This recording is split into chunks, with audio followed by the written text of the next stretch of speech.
They took Sam on a Tuesday in November, and the first thing they did after taking him was make everyone forget he had ever existed. Everyone except me. I want to be precise about that, because precision matters when you're the only person on Earth who remembers something that, according to every record ever made, never happened. My name is Teller Parrish. I was an Army combat medic for 11 years, 3 deployments, 2 commendations, and 1 medical discharge for a knee that a field surgeon put back together with what felt like baling wire and stubbornness. After that, I spent 4 years doing trauma response work at a regional hospital in upstate New York, married a woman named Elise who taught 3rd grade, and had a son named Samuel James Parrish, who was 9 years old and liked baseball and building model aircraft, and eating cereal dry out of the box without milk, because he said milk made it soggy, and he hated soggy things. He had a gap between his 2 front teeth. He snored a little. He was afraid of thunderstorms but refused to admit it and would pretend he needed a glass of water whenever one rolled through. I am telling you these things because they tried to make me stop knowing them, and I need you to understand how hard they tried and what it cost them that they failed. The cover story they built was a plane crash. Quest Air Flight 217, a small regional turboprop carrying 11 children to a summer science camp, went down over Lake Candlewood in Connecticut 14 months before I am talking about now. 11 children. No survivors. The wreckage was found. There were funerals. There were grief counselors assigned to the families. There were gravestones. What there was not, as best I can determine, was any actual plane crash. I know that sounds like the statement of a man who has lost his mind. I know it, because for 6 of those 14 months I genuinely believed I was losing mine. The psychiatrist they gave me, a careful, quiet man named Dr. Muntz, who had an office full of diplomas, and a way of tilting his head that was meant to convey compassion, and actually conveyed something closer to calculation, told me repeatedly that Sam had never existed, that I had experienced a psychotic break following a miscarriage, that my mind had constructed an entire child to fill a void, that my memories of Sam were a symptom of complicated grief and trauma layered over a decade of military service. He said this with such practiced steadiness that I almost believed him. My wife Elise, by the time I am talking about, had no memory of Sam at all. She remembered our marriage. She remembered the miscarriage. She did not remember 3 years of raising a son, and when I showed her the photo albums, they were empty, not removed, empty.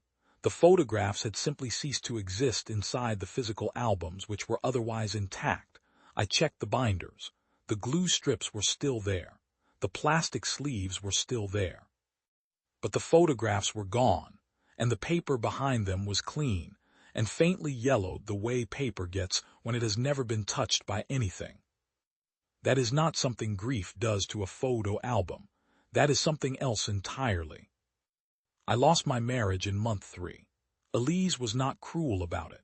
She was frightened of me in the way that people are frightened of the genuinely mentally ill, and I cannot blame her for that because from where she stood, that is exactly what I was. A man insisting his dead son had never actually died because his dead son had never actually existed, cycling between rage and grief, and a cold, flat certainty that was harder to watch than either. She left in March. I stayed in the house because the house was where Sam's room was, and Sam's room was the only place left that had any residue of him. A faint smell, nothing I could point to, just the particular quality of air in a space that a child has lived in and played in for years.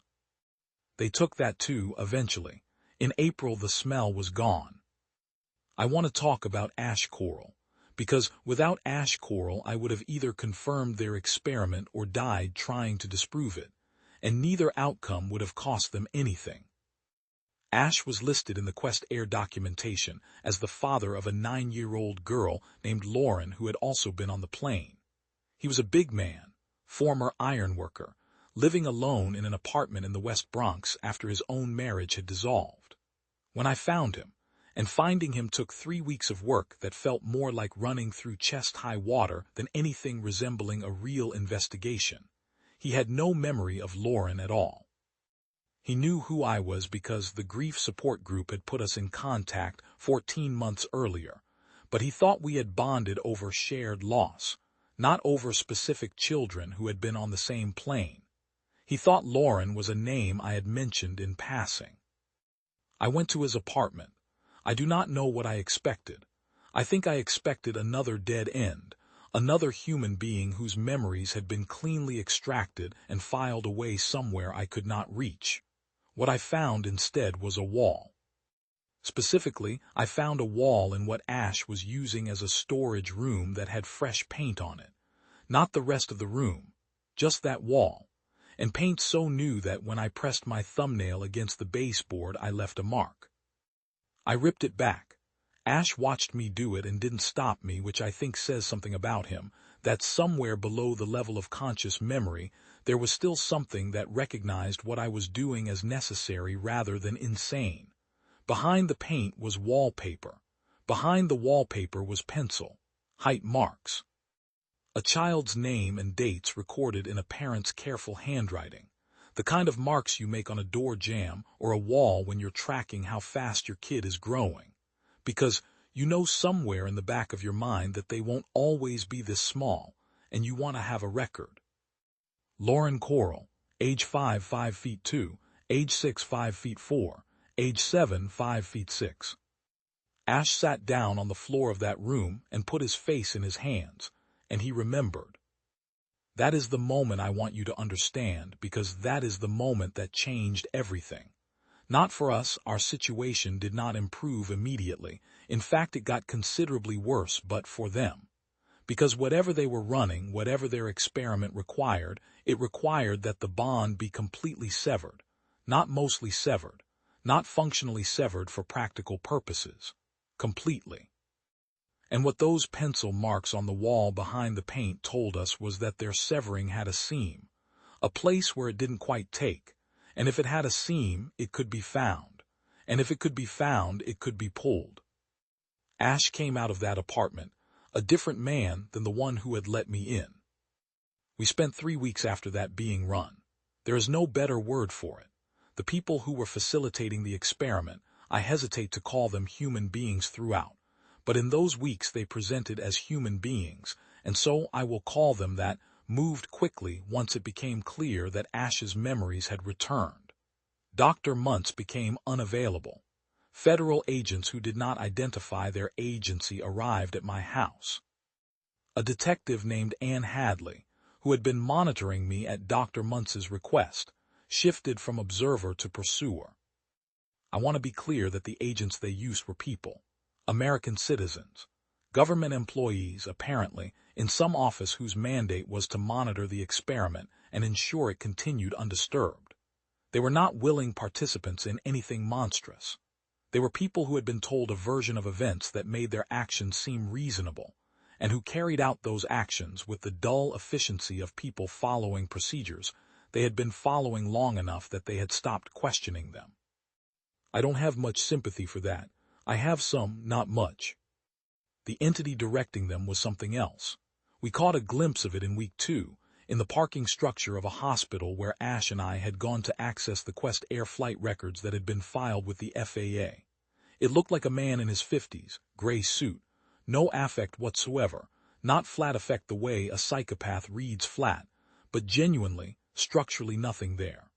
The lights behind his eyes were on, but the room was unfurnished. He moved through the parking structure at a pace that was slightly but wrongly calibrated, as if he had calculated the appropriate walking speed for a human in that situation, and was executing the calculation. He looked at me, and I felt the looking the way you feel a drop in temperature, not through the skin, through something underneath the skin. I had treated men in shock. I had treated men with catastrophic neurological injuries. I had treated men who had been awake for 96 hours under sustained fire. None of them had looked the way that entity looked standing in a concrete parking structure in Westchester County on a gray October morning. None of them had felt the way it felt to be looked at by him. Ash said afterward that it was like being read, not observed. Read. The way you read text on a page mechanically, for data, with no more feeling about the text than you have about the paper it's printed on. We ran.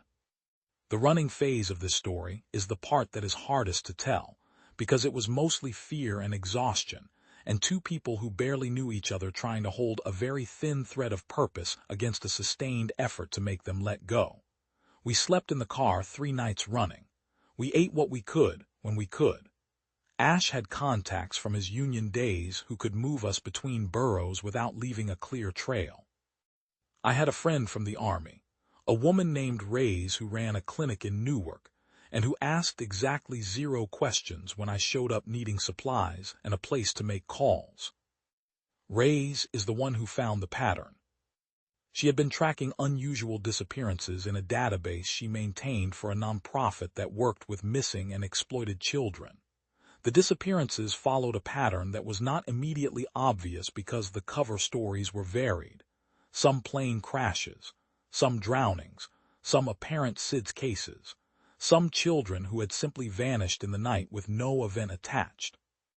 But the demographic profile was consistent. Children between the ages of 8 and 11, no pre-existing health conditions, from households with at least one parent who had served in the military or in an emergency medical capacity. The abductions clustered in a 6-week window in November, and in every case, within 30 days of the disappearance, the child had been effectively erased from the memory of every family member except, in rare cases, one. Usually the mother. In my case, the father. In Ash's case, he had been an anomaly. His erasure had been nearly total, impeded only by the marks on the wall. 112 children, 11 of them on my son's supposed flight. 112 families dismantled from the inside and left to grieve a grief that had no object, that had been designed to be bottomless, because its architects had removed the thing that was supposed to fill it. I have seen what sustained grief does to a person. I have seen it in the field, and I have seen it in hospital corridors, and I have seen it on Elise's face in the months after the miscarriage. Grief without an object, grief for something the world insists never existed, does something different. It does not diminish. It does not process. It compounds. Because every time you try to reach for the person you lost, the mechanism by which humans process loss requires you to have some confirmation that the loss was real, that the person existed, that your pain is proportionate to something that happened. When that confirmation is gone, the grief loops. It becomes a system with no output, just accumulating pressure with no release valve. That is what they built. 112 families as closed systems of unprocessable grief. And somewhere, we did not know where, we did not know in what facility or on what vessel or in what dimension of space, 112 children being studied. I want to tell you I was calm about this. I was not calm about this. I held it together well enough to function because the alternative was to stop functioning, and stop functioning meant Sam never came home, and Sam coming home was the only directive I had that still felt real. But I was not calm. I was a combat medic with 11 years of practice at suppressing panic into something that looked like focus, and I was using every year of that practice, every hour of that training, to keep myself operational. Ash was different. Ash did not have the training, and so his grief and his rage ran closer to the surface, and there were nights in that car or in Reyes's clinic when the rage came out in ways that were not useful and not safe. I do not judge him for it. He was an ironworker from the Bronx who had had his daughter removed from his memory and had gotten her back only to find she was still gone, still somewhere impossible, still out of reach. Any man who didn't rage at that was a man who had already given up. We did not give up. The breakthrough came through Dr. Muntz, which is the part of this I find most useful to sit with, because it is the part that most clearly illustrates the difference between what they were and what we are. Muntz was human. Muntz was complicit, deeply, deliberately, eyes open complicit. He had been recruited into the monitoring program years before the abductions, had been given access to resources and information that a small-time psychiatrist in private practice would not otherwise have had, and had spent those years building a practice that served the experiment's needs, specializing in grief, in complicated trauma, in the kind of patients who might present with unusual delusions about lost children. He had been positioned perfectly. He was exactly where they needed him to be. And he broke. Not because of anything Ash or I did directly. He broke because he had a daughter. He had a daughter who was 7 years old and who, according to every classified briefing he had ever sat through, was not at risk. The experimental parameters specified children of subjects, and Muntz was a facilitator, not a subject. She was safe. The experiment would not touch her. It touched her.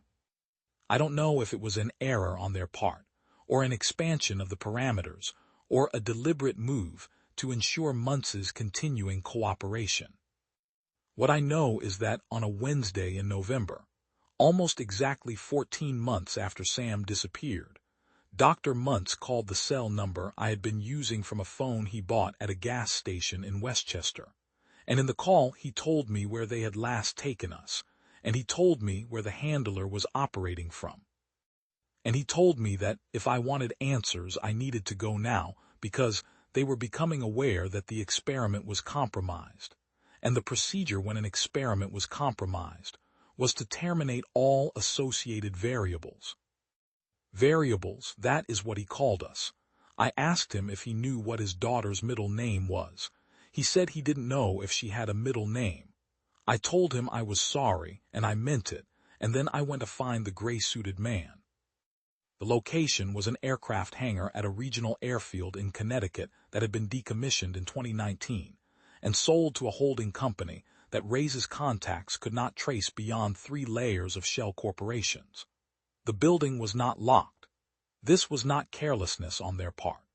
They were not operating within a framework that required conventional security measures, because nothing that had yet been deployed against them had given them reason to invest in conventional security measures.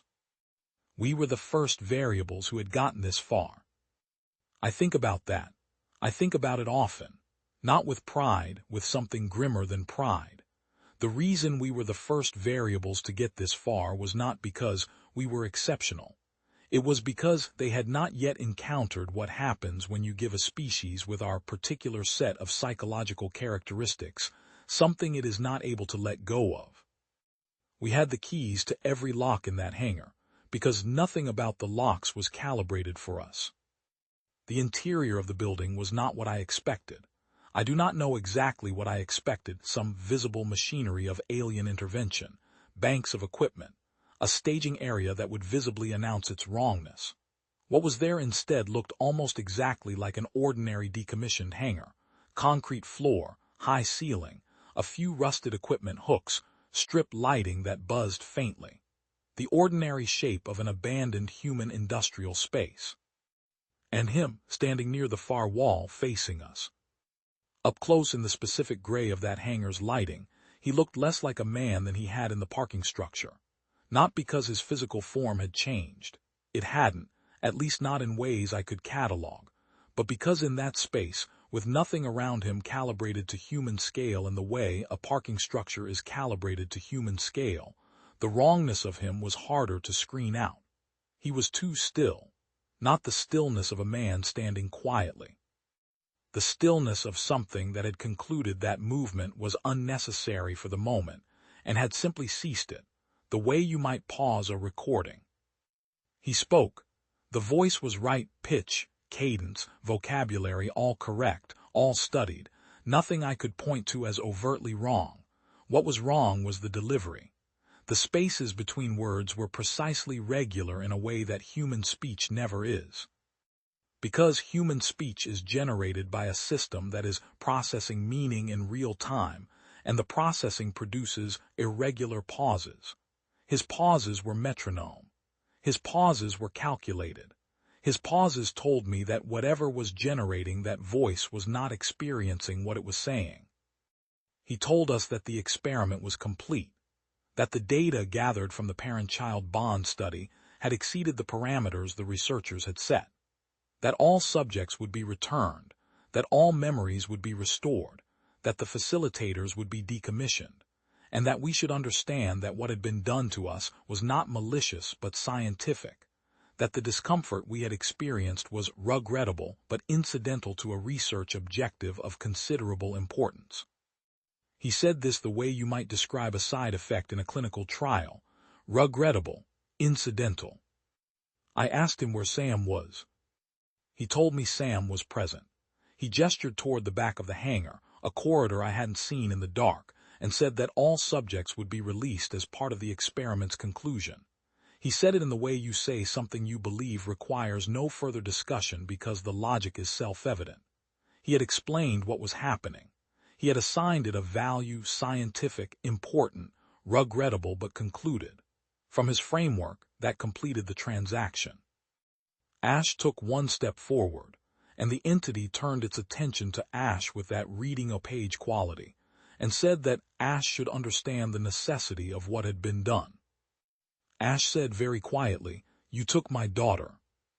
The entity said that Lauren Coral had been a subject in a controlled study of interspecies bonding mechanisms, and that she would be returned. Ash said, "Say her name again." The entity said, "Lauren Coral." Ash said, "You don't even know what that means. You can say it, you don't know what it means."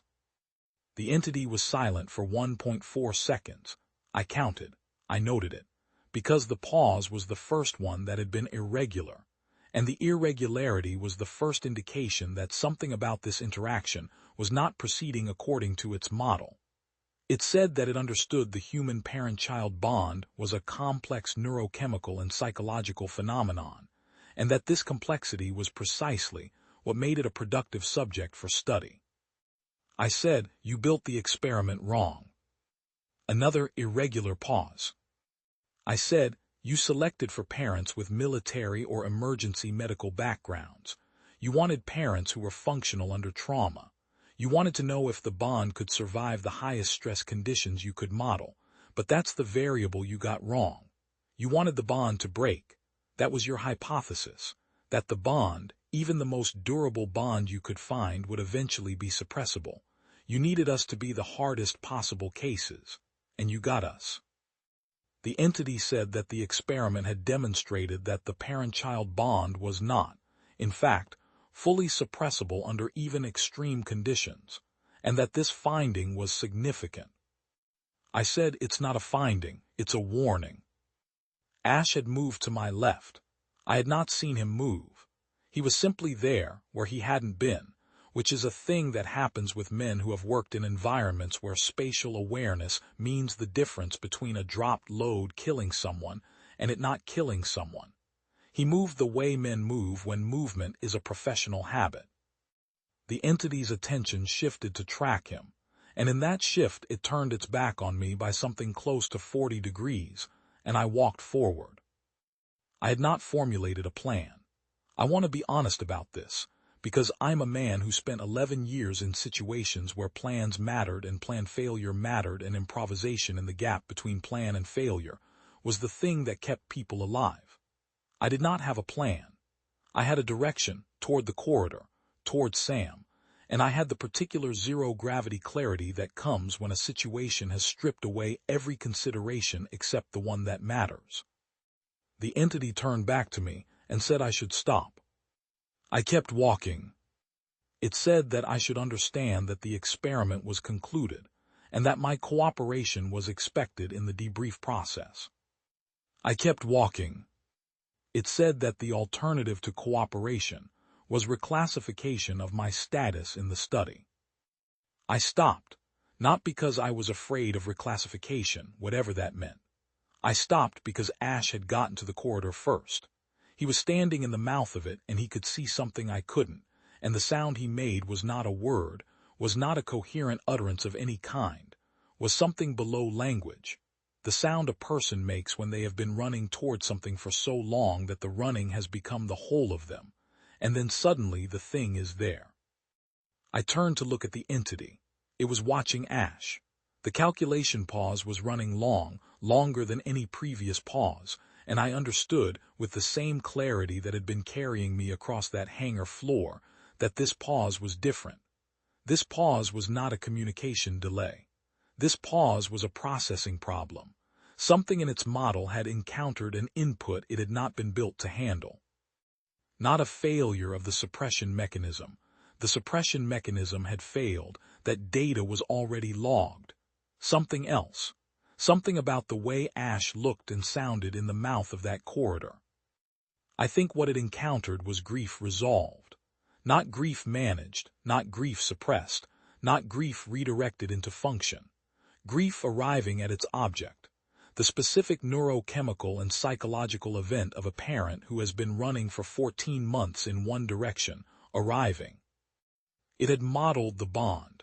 It had measured the bond. It had attempted to quantify and then sever the bond. It had built an entire experiment around characterizing the bond. It had treated the bond as a variable to be manipulated. It had not, as best I can determine, ever modeled what the bond looks like when it completes. Because to model that, you would have to understand what it means, and understanding what it means requires being something that can mean things. I walked past it. It did not stop me. Sam was in the corridor.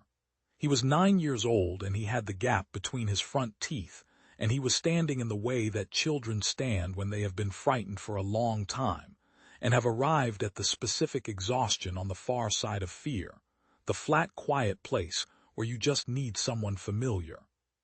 He was wearing the same clothes he had been wearing in November, the blue jacket, the gray sneakers, and they fit him the same, which told me something about what the 14 months had been like for him, whether measured in the same units or not. He said, "Dad." I said, "I've got you." That's all. That is the complete content of what passed between us in that corridor, and it was enough. It was exactly enough. It was the only denomination in which I was prepared to conduct any transaction at that moment, because every other resource I had been operating on for 14 months had been used to get to that corridor, and those 2 words were what was left. Lauren was there too. Further back, smaller than Ash had described her, the pencil marks had recorded her at 7, and in the intervening time she had not grown, which confirmed what I had suspected about the duration from their side of it being different from ours. She was 6 years old or she was 7. She was Ash's daughter, and when Ash came into the corridor she grabbed the front of his jacket with both hands and held on. What happened to the entity after that I can tell you only in part because I was not watching it. I was watching my son. From the sound of it, a sound like a structural failure, like something very large and very organized encountering forces it was not designed to resist, I can tell you that something ended. The strip lighting in the hangar blew out. A section of the roof above where the entity had been standing lost structural coherence in a way that I have no conventional explanation for and will not invent one. Ash, later, said it looked like it was pulled, straight up through the roof and into the night. I believe him, he was watching. The walk out of that hangar took 4 minutes. We carried the children because the children were tired, and because carrying was what was available. The night was cold, mid-November, and the airfield was silent around us. No lights, no vehicles, the kind of quiet that normally would have registered as suspicious and instead registered as exactly correct, as the precise acoustic environment that should accompany this particular end to this particular night. I drove. Ash sat in the back with both children and nobody said anything that needed to be remembered. Necessary words and nothing else. What food do you want? Are you cold? We're going home. The restoration, when it came, was not instantaneous. Elise got Sam's memories back over about a week, a slow return-like sensation coming back into a limb that has been deprived of circulation, first faint and then stronger and then solid. She called me at 2 in the morning on the 5th night and said Sam's name and then didn't say anything else for about 30 seconds, just breathed. And I sat on the edge of the bed in the house I had been staying in alone for 8 months, and I said, "I know." I said, "I know, I've had him back for 5 days. She asked me why I hadn't called her. I said I had needed the 5 days. She understood that. She had become a woman who understood a great many things that the woman I had married would not have had the context to understand, and this is the part of the cost that I come back to most often. Not the loss of the months, not the dismantlement of the marriage, not even the specific texture of what those 14 months felt like from the inside. What I come back to is what it did to Elise. What the grief without object did to her in the time when she was running an experiment she hadn't signed up for. Carrying a loss she had been told was a delusion. In a marriage to a man who was clearly not well, and who she had left because she could not afford, emotionally, to stay. She got Sam back. The memory was restored, the love was there underneath it, the way love tends to be, durable, more durable than the mechanisms that were trying to bury it. But she had spent 14 months grieving something she had been told not to grieve, and that does not simply resolve when the memories return. The memories return and they land on a person who has been changed by their absence, and the fit is not quite the same as it was before. I am telling you this because the story of what happened is not complete if I only tell you what we won. I have to tell you what it cost, because they extracted that cost, and it mattered, and pretending it didn't would be a form of the very forgetting I spent 14 months refusing.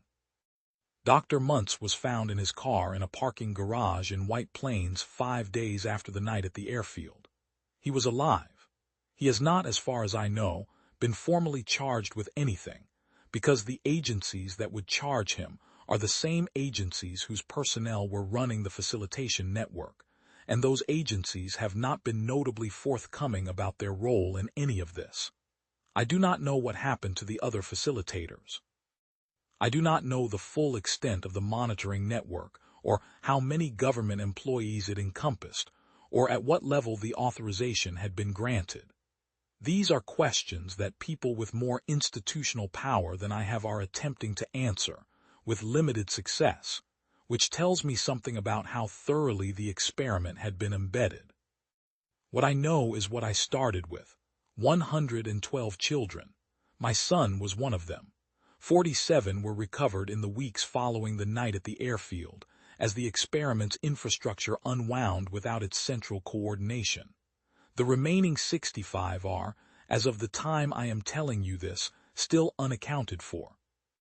65 families still running their closed-loop grief. 65 parents who remember and cannot prove it. 65 children in somewhere that is not here. I want to be careful about what I claim for what happened in that hangar. I do not want to say that one man's refusal to forget his son broke an alien experiment and changed the calculus of whatever they are and whatever they want from us. That would be a story with cleaner lines than the truth has. The truth is messier and smaller scaled and more uncertain, as truth usually is. What I will say is this: they came here with a hypothesis. The hypothesis was that the human parent-child bond, even in its most durable manifestations, was suppressible under conditions of sufficient neurological interference and social erasure. They designed an experiment to test this hypothesis. They selected their subjects carefully. They built their cover stories well. They deployed mechanisms that have, as far as I can determine, worked on every other species they have applied them to, or they would not have brought those mechanisms here. And they were wrong. Not about the bond being strong. They knew it was strong, that was the scientific interest. They were wrong about the specific quality of its strength. They measured its resistance. They did not measure its direction. They did not account for the fact that what makes the bond undissolvable is not the neurochemical intensity of it or the psychological depth of it or any other quantifiable characteristic they could run a number on. What makes it undissolvable is that it is not a response to stimuli. It is not a reaction. It does not require the other person to be present or even to exist in a confirmed and provable way. It generates forward. It moves toward. It does not wait for confirmation before it acts. A species that studies bonds does not necessarily understand what it means to be bonded to something. A species that can map the architecture of love does not necessarily know what love is for. They found out. Sam is 11 now. He builds model aircraft and he still eats cereal dry, still hates soggy things, still pretends he doesn't mind thunderstorms and still needs a glass of water when one rolls in. The gap between his teeth is the same. The snoring is the same. He is quieter than he was before November, in a way that I watch without commenting on, the way you watch a thing that you trust is healing and do not want to disturb. He asked me once, about 6 months after we got him back, what I had done to find him. Not the mechanics, he knew some of the mechanics by then. What he meant was the underneath of it, the part below the mechanics. I said I had not done anything in particular. I said I had just kept remembering. He thought about that for a while, the way he thinks about things, with that particular stillness of his that I have always found hard to describe. Then he said, "Was that hard?" I said, "It was the easiest thing I've ever done. Everything else was hard." He nodded like that answered something. It did. It answered the only question that matters when you think about what they modeled and what they missed, what they measured and what they couldn't. They built a machine to make people forget. They tested it on parents. They selected the hardest cases. They did not understand that for some things, forgetting is not the difficult option. For some things, forgetting is what you would have to be made of something other than this to manage. They know now. I have been asked in the months since why I didn't go to the press sooner. The honest answer is that I tried.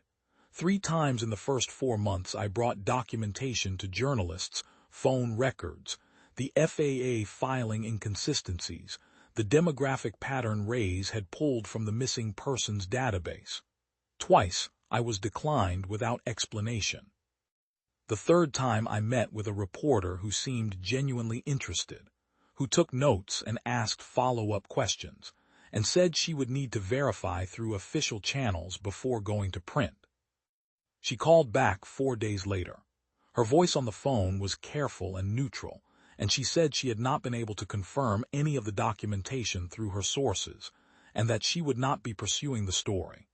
I asked her what specifically she had been unable to confirm.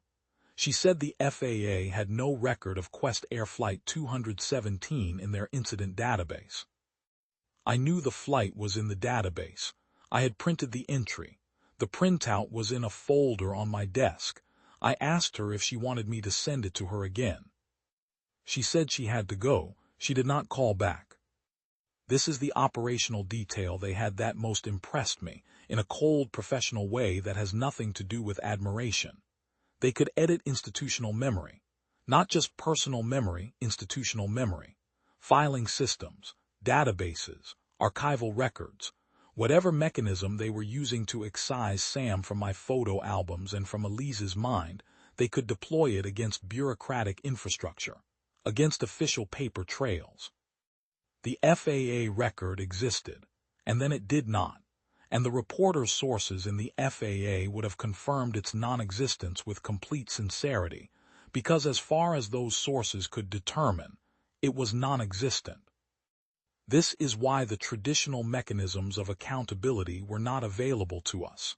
The mechanisms of accountability depend on a chain of recorded evidence, and they had the capacity to break that chain at any link, systematically, apparently without limit. The only things they could not erase were physical marks behind physical paint, and human memory that would not let go. Ray's came through in ways I will not fully describe here, because some of what she did was legally uncertain, and she is still practicing at the clinic, and I would not have the outcome I have without her, and she does not need my testimony complicating her license. I will say that she was the kind of person who, when presented with something that required her to make a decision between procedurally correct and genuinely correct, knew which one she was going to land on before you finished explaining the situation. That kind of person is rarer than they should be.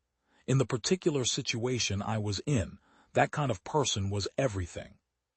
What she gave us, beyond the missing persons data, was access to a retired NSA analyst named Gerald who had worked satellite imaging for 15 years, and who had opinions about certain anomalous readings over Connecticut in the 6-week window of November 2 years prior. Gerald was in his 70s. He had a bad back and strong coffee, and a very detailed recollection of readings that had not made it into any report because the readings didn't match any known phenomenon, and the culture in that building was not one that rewarded analysts who submitted reports about things that didn't match any known phenomenon. The readings matched an event profile that Gerald, with the particular dark humor of a man who has spent decades inside classified intelligence apparatus, described as something landing where something shouldn't be landing, and then not being there anymore. Something landing, staying for approximately 6 weeks, and then leaving. We had the window. We had the profile. Gerald gave us a geographic footprint not precise, but approximate, a radius within which the anomalous energy signature had been most concentrated. The airfield at Candlewood was within that radius by 11 miles. It was the only significant structure in the footprint that matched the access requirements we were modeling, large enough, remote enough, officially unoccupied. I want to explain why Ash and I went ourselves instead of taking this to someone with more authority. I want to explain it because the question makes sense, and the answer is not what people usually expect. We went ourselves because authority was compromised. Not hypothetically compromised, demonstrably compromised. The facilitation network ran through federal infrastructure. We knew this from Muntz's call, and we had suspected it long before Muntz's call. Going to the FBI or to any agency operating under federal oversight meant going to people who might be, at any level of their chain of command, attached to the same machinery that had built this thing. We had no way to know which individuals were compromised and which were not. We had no way to make that determination without tipping our hand, and tipping our hand would trigger the termination protocol Muntz had warned us about. So Ash and me, Ray's car, Gerald's coordinate footprint, and 14 months of accumulated clarity about the only outcome that was acceptable. I have been in firefights. I have been in situations where the correct thing to do was the thing that every reasonable calculation said was wrong, and the only reason to do it was that the alternatives were worse. I have dragged men out of wreckage under fire not because the math supported it, but because leaving them was not something I was structurally capable of doing. The decision-making process in those situations does not feel like decision-making. It feels like recognition. Like the answer was already there, and the question was just the formality. Going into that hangar felt like that, not brave, not reckless, structurally indicated. Ash, the night before, sat in Ray's car in the parking lot of a diner in Waterbury, and was quiet for a long time. Then he said he wanted me to know that he was aware this might not work, that he had thought it through, that he was going anyway because Lauren was there or there was no point to anything, and he needed me to know that so I understood what I was standing next to. I told him I understood exactly what he was standing next to, and that it was the same thing. He bought us both pie from the diner. Apple. We ate it in the car because neither of us wanted to sit at a table under lights with other people around, with the ordinary background noise of ordinary human life that we had been exiled from for over a year. The pie was good. I remember that specifically. I remember thinking that it was a strange thing to notice, and then deciding it was not strange at all, that the capacity to notice good pie was precisely the kind of thing worth fighting for. Whatever they were running experiments about, they didn't eat pie in cars in diner parking lots in Connecticut. They had data about the human experience. They did not have the human experience. That was the HFY angle if you need me to label it. That's the specifically human thing, the thing that turned the story in that hangar. Not the training, not the stubbornness, not the tactical improvisation. All of those mattered, but what actually broke their model was something smaller and harder to quantify. It was the fact that Sam hated soggy cereal. It was the height marks in Ash's storage room. It was the good pie, and the knowledge that it was good pie, and the reason why that knowledge was worth something. You cannot put a number on that. You cannot run an experiment on it. You can map the neurochemical correlates of sensory pleasure and parental attachment, and the psychology of meaningful ritual, and you will have generated a great deal of accurate data about mechanisms, and you will have understood nothing at all about why any of it matters. They thought the bond was the variable. The bond was not the variable. The meaning was the variable, and meaning is not something you can measure from outside the system that generates it. The 65 children who are still gone as of this telling are the reason I am telling this at all, because this is not over. The experiment was disrupted. The handler was removed from the field in whatever fashion that roof opening constituted. The facilitation network is dismantled, or at least its local infrastructure is. But whatever initiated the experiment, whatever organization or entity or civilization decided that running this study on the parent-child bonds of a specific species on a specific planet was a worthwhile scientific investment, that is still operational. That still exists out there, in whatever direction out there is. I am not certain they will try again. I am reasonably certain they will think twice. A species that builds an experiment to answer the question, can we make them forget their children, and gets the answer no, not even close, and trying will cost you. That result propagates through their decision-making apparatus somehow. Whatever institutional memory they have, it now contains us. It contains what happened in the hangar at Candlewood. It contains the information that the human parent-child bond, under controlled experimental conditions specifically designed to maximize the difficulty, cannot be suppressed. I find that useful to sit with.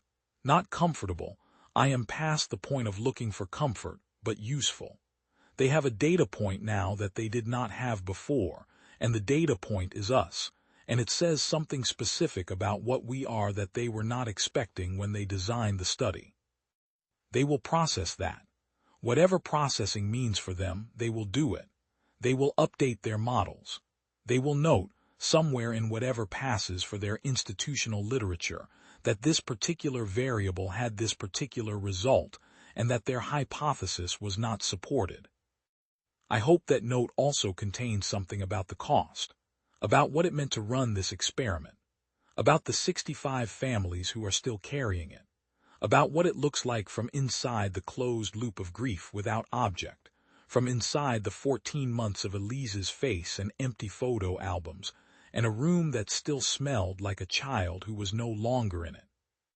I hope it notes that we noticed, that we were watching, that whatever data they gathered from us, we gathered data too, and what we gathered has a different quality than what they were collecting. They gathered numbers. We gathered knowledge of what they are and what they will do and what they are capable of. We know them now. They did not come here anonymous. They left a profile. They left a methodology. They left a signature in the way they operated, the mechanisms they chose, the vulnerabilities and the miscalculations, and the specific blind spot that is apparently endemic to whatever kind of intelligence reasons about bonds without being subject to them. They know what they found in us. We know what we found in them. I drove back from Candlewood with Sam asleep in the passenger seat, his head tilted against the window, the blue jacket pulled up around his chin. Ash was in the back with Lauren, who had also fallen asleep, one of her hands loosely wrapped around two of Ash's fingers. The night was clear. It was cold enough that the car windows fogged slightly at the edges, and the defroster on Ray's car was not fully functional, and I kept the vents aimed at the windshield and drove. I did not think about what had happened in the hangar.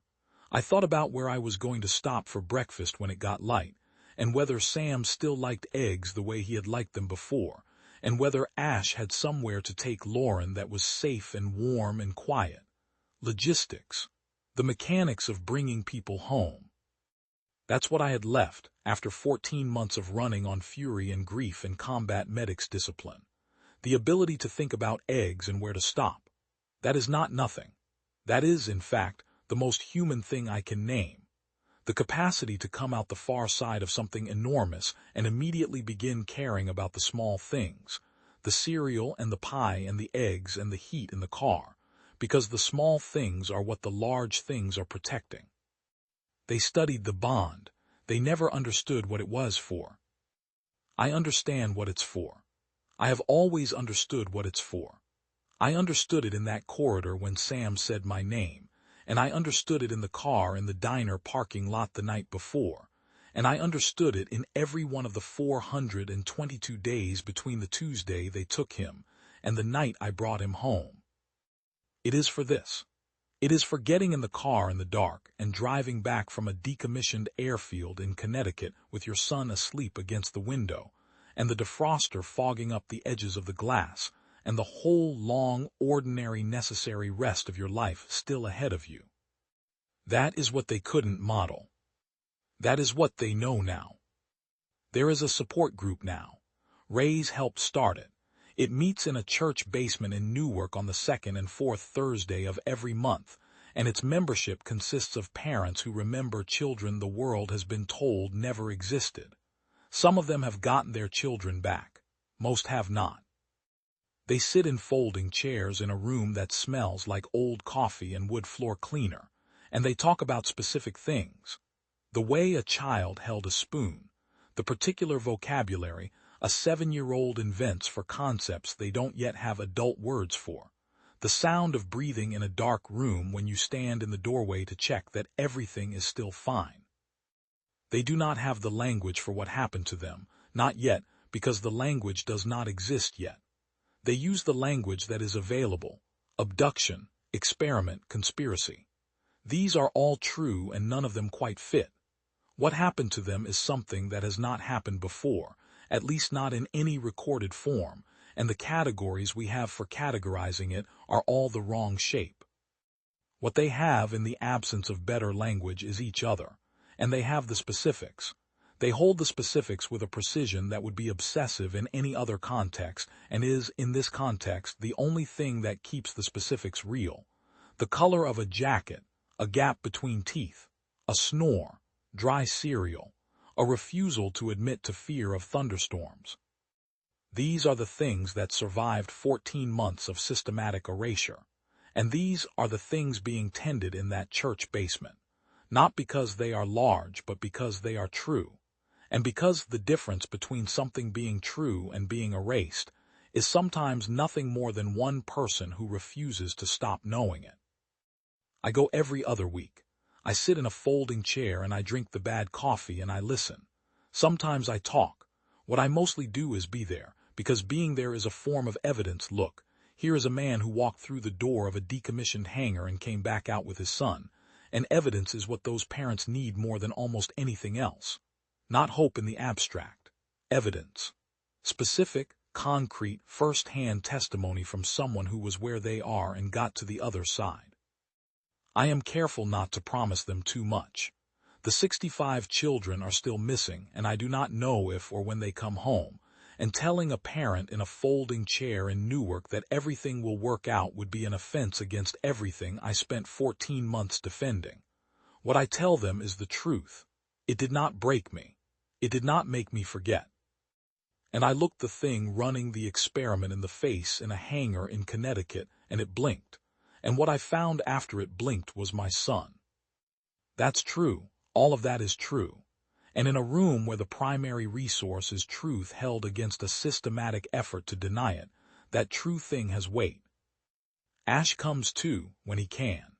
He brought Lauren once, about 4 months after Candlewood, and Lauren sat in the corner with a book and looked up every few minutes at the parents in the room with the particular solemn attention of a child who understands that the adults around her have been through something serious. She is a remarkable kid.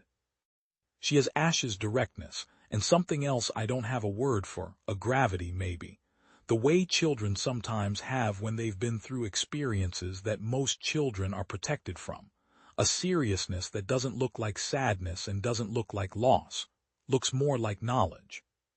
She knows she was gone. She knows where. What she experienced on the other side of the abduction, what any of the children experienced, is something they have not been forthcoming about, not to adults, not in any format that has made it into the public record. Sam will sometimes stop in the middle of something ordinary and look at the sky with an expression I don't interrogate. And I don't interrogate it not because I'm incurious, but because he will tell me when he is ready and not before. And pressing is not something I have earned the right to do given how much of his life proceeded without me present. What I know is that whatever they experienced over there, they came back. They came back the same height, the same weight, wearing the same clothes. Sam's sneakers showed no wear. Whatever time passed for him, it passed in an environment that did not physically age him, and he does not seem damaged in the ways I feared. The quiet is there. The new gravity is there. But so is the cereal dry from the box, and so is the snoring, and so is the elaborate creative deflection when a thunderstorm is incoming. The core of him came back intact. They studied it from the outside and could not touch the inside of it, and the inside is where he actually lives. I think that is the thing they most failed to understand, that the parent-child bond is not a thing you can study from the outside and thereby comprehend. It is not like a physical structure or a chemical reaction or a mathematical function, where observation gives you the whole of what the thing is. It is a lived phenomenon. Its entire nature exists in the experiencing of it. You can gather every data point in the universe about how it behaves under pressure, and you will still not know what it is. Because knowing what it is requires being inside it, and being inside it requires being the kind of thing that can be inside it. They were not the kind of thing that can be inside it. Whatever they are, wherever they came from, they can observe and measure and quantify and run a 14-month controlled experiment on the most durable parent-child bonds they could select for, and at the end of it they have numbers. They have a result. They do not have understanding. We have understanding. We have always had it. We were born into it. It is not special and it is not heroic.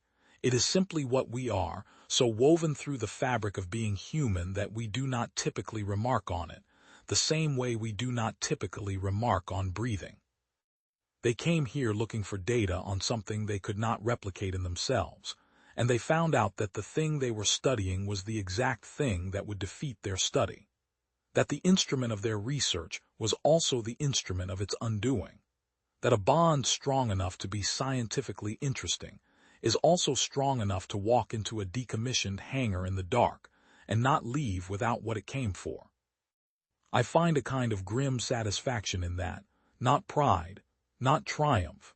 Satisfaction, the specific feeling of a system resolving the way it should, of a hypothesis being tested and answered. They asked a question. The universe answered it. The answer was us.